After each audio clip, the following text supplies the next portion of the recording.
most of the people who are starting mindfulness, they do believe that mindfulness एक ऐसा चीज़ है जो अगर तुम लाइक प्रैक्टिस करते हो, सपोज मेडिटेशन तुम कर रहे हो या फिर कुछ भी एक माइंडफुलनेस का हैबिट अगर तुम प्रैक्टिस कर रहे हो, ये ऐसा चीज़ नहीं है जो ऑटोमेटिकली तुमको पीस देता रहेगा अगर तुम एक या दो बार कर लो तो। मोस्ट ऑफ द पीपल, और मैं भी ये पहले सोचता था दैट अगर मैं मेडिटेशन प्रैक्टिस करूँगा, सपोज़ 1 मंथ तक मैंने मेडिटेशन प्रैक्टिस किया, उसके बाद second month without even practising meditation क्या मुझको वो बेनिफिट्स फील होंगे? Obviously no. Like whenever you are doing meditation, suppose तुमने मेडिटेशन किया 10 मिनट्स के लिए, सुबह उठ के तुमने सपोज 8 बजे तुमने मेडिटेशन किया, it means that meditation session is giving you and it is buying you time for mindful, like peace and mindfulness तुमको देगा for the next 3 to 4 hours, 5 hours, 6 hours.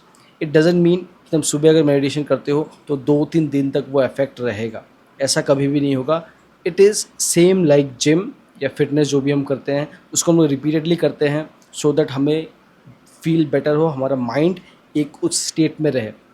Suppose तुमने सुबह माइंडफुलनेस किया, उसके बाद तुम अगर रील स्क्रॉल कर रहे हो, you are getting into a fight, you are getting into whatever, तो लाइक इधर उधर की चीज़ों में अगर तुम फंस रहे हो, सो जो माइंडफुलनेस का बेनिफिट्स था वो सब चला जाएगा. सेम लाइक अगर तुम जिम जा रहे हो, वर्कआउट कर रहे हो एंड तुम प्रोटीन नहीं ले रहे हो, तो उसका कुछ बेनिफिट्स नहीं है, राइट?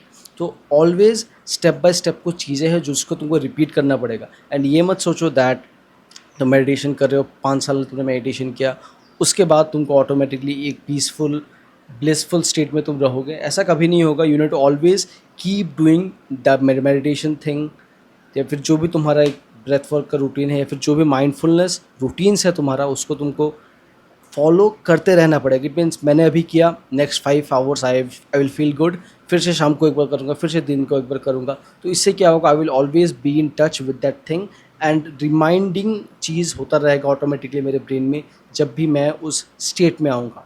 यस, क्या बेनिफिट होगा एक्चुअली, मैंने तो बता दिया कि ऐसा नहीं होगा, लेकिन एक्चुअली में क्या होगा दैट जो तुम्हारे माइंड को फोकस करने में या फिर एक पॉइंट में लाने में जितना टाइम लगता था, वो टाइम बहुत ही कम जाएगा. सपोज़ तुम पहले दिन मेडिटेशन करने बैठे, तो वो जो ब्लिसफुल स्टेट था, जो अच्छा फील होता था, what ever is your best state, वो तुमको फील हुआ आफ्टर 1 आवर फर्स्ट डे में.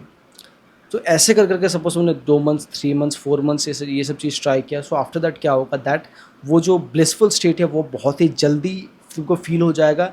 एंड आफ्टर डूइंग मेडिटेशन बहुत ही लॉन्ग टाइम के लिए रहेगा. एंड तुम जो इम्पल्सिव एक्शंस होता है उसको तुम कंट्रोल कर पाओगे for a longer period of time. It doesn't mean that तुमको फिर से मेडिटेशन नहीं करना है. सो यस, लाइक पीस हो गया, माइंडफुलनेस स्टेट हो गया, it is a thing, it is a actionable step. मतलब the peaceful, the blissful state in your mind is a actionable thing.